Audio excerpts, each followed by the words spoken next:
Game over. Yet another season bites the dust. Thought I'd share a moment. But look what we have to look forward to next season. Starting about a week before the 4th of July, this magnificent Desert King, which I have featured in other videos, is producing yet another enormous abundance of Breba, which we discussed the characteristics of these San Pedro types before. No main crop figs will mature in our region because no caprification, the fig waltz doesn't exist here. So only on the San Pedro types, only the figs formed on last year's branches will produce a crop, the Breba crop. And of course, with Desert King, that Breba crop is second to none. San Pedro types are rare. There's only, I don't know, 7, 8 types. And some of them are closely related. They share that characteristic. But look at the Breba. Look at the Breba. Do you see them? The little bumps. These little bumps are figs that are they're gonna overwinter, all of them.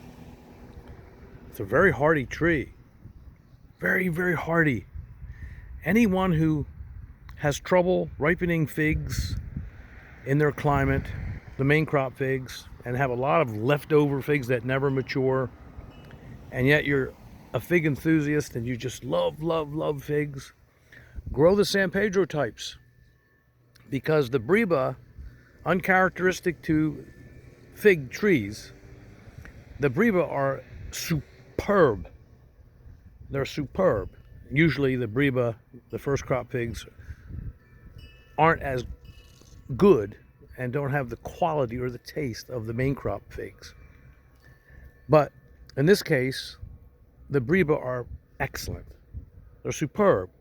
And look at the great number of them. Look, I'll show you again. Now look at all the Breba. Do you see the little bumps? These are figs. So that you understand, these are figs. These are all figs. Look at them. I mean, look at the videos, my previous videos showing the Desert King. Who wouldn't want a tree like this in their yard? Whether you live in a colder zone or not. I mean, or a zone that you can't, maybe you can ripen a lot of the main crop figs. Who cares? Okay, a warmer zone. I mean, who cares? Because you're still going to get an enormous abundance of the early figs that start ripening about a week before the 4th of July here. This is 7B. Okay, does the same thing in 7A. And you're going to get these huge, after a long winter of not having any fresh figs, you're going to get the earliest figs, period. You're going to get them, the earliest figs in anybody's collection, because the Breba ripen first.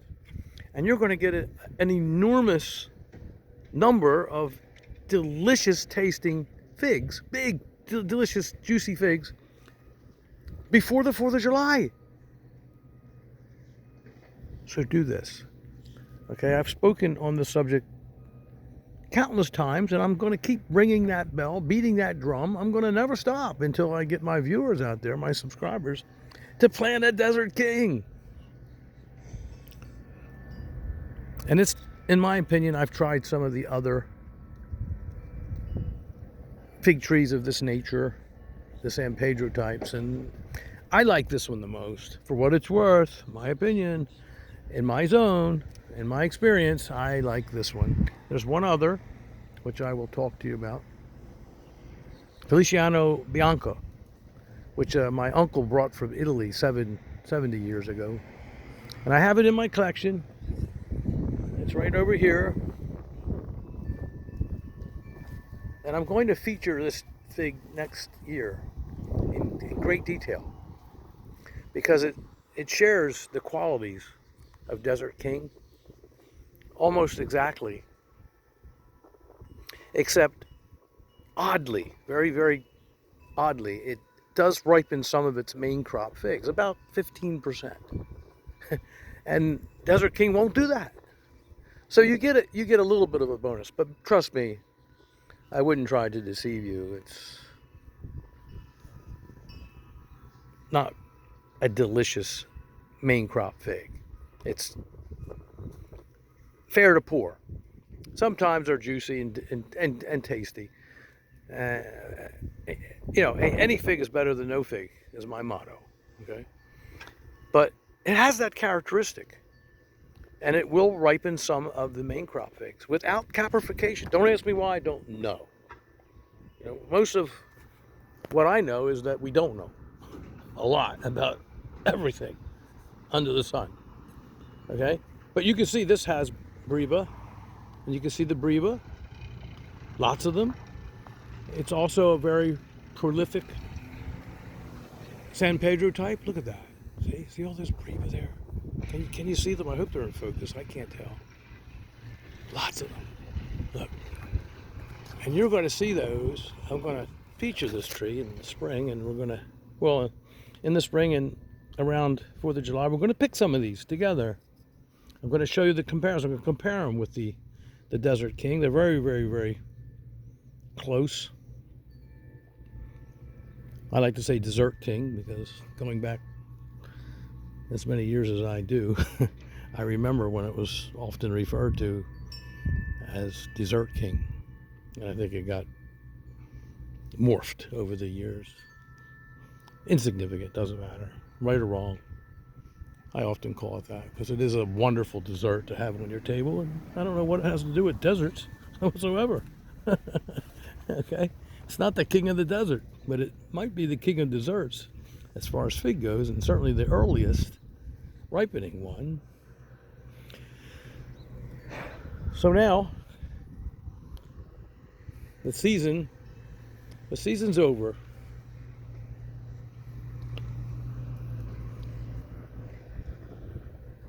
Some little figs here. This is an Adriatic type. This is JH Adriatic. It's a little earlier than a couple of the other Adriatics I have. Not a big difference, but a difference. I can tell, there's no question. And this produced a lot of fruit, as you can see. I didn't feature this.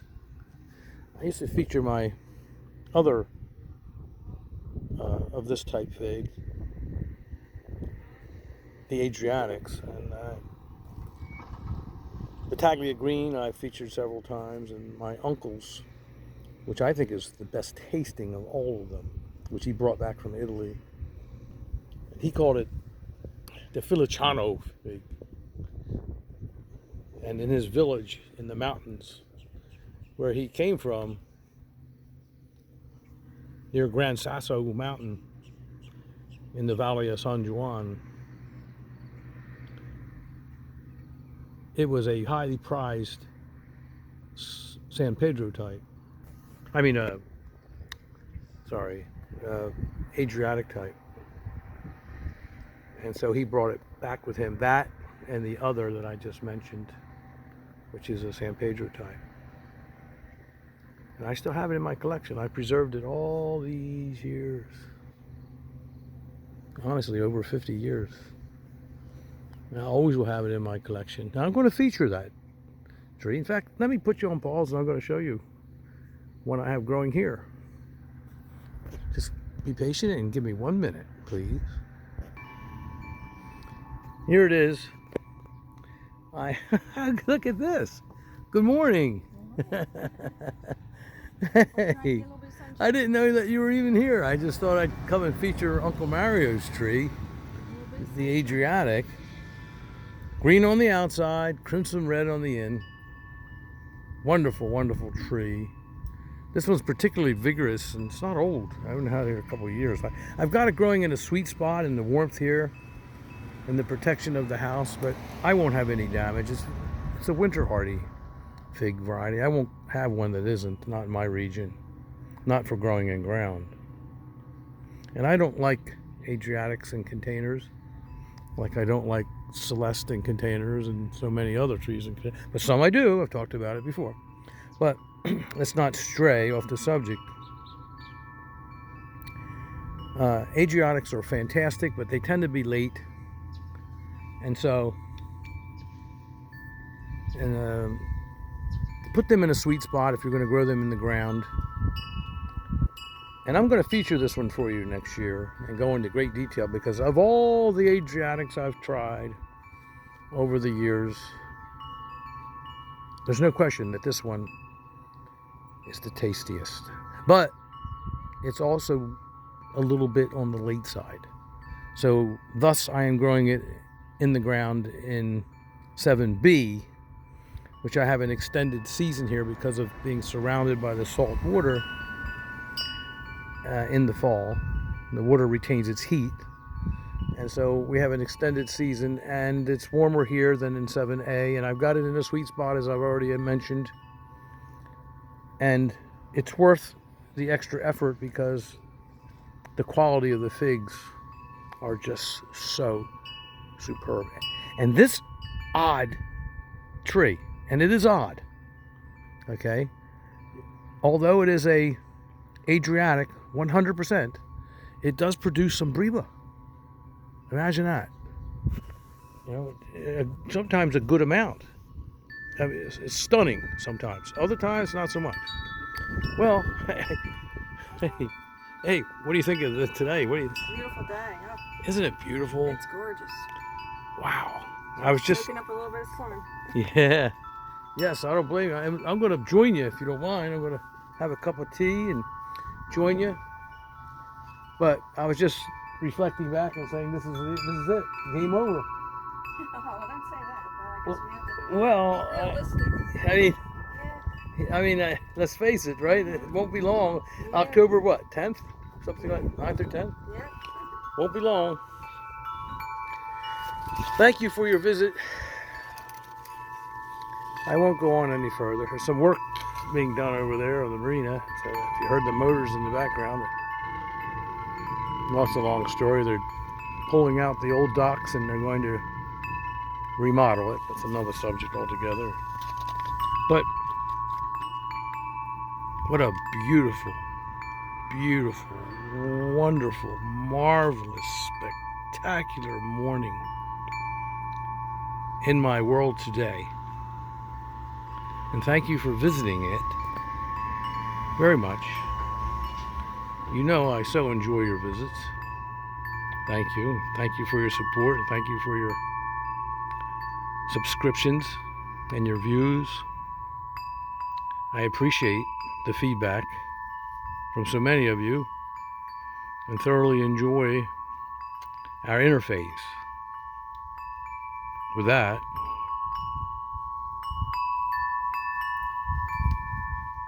good day.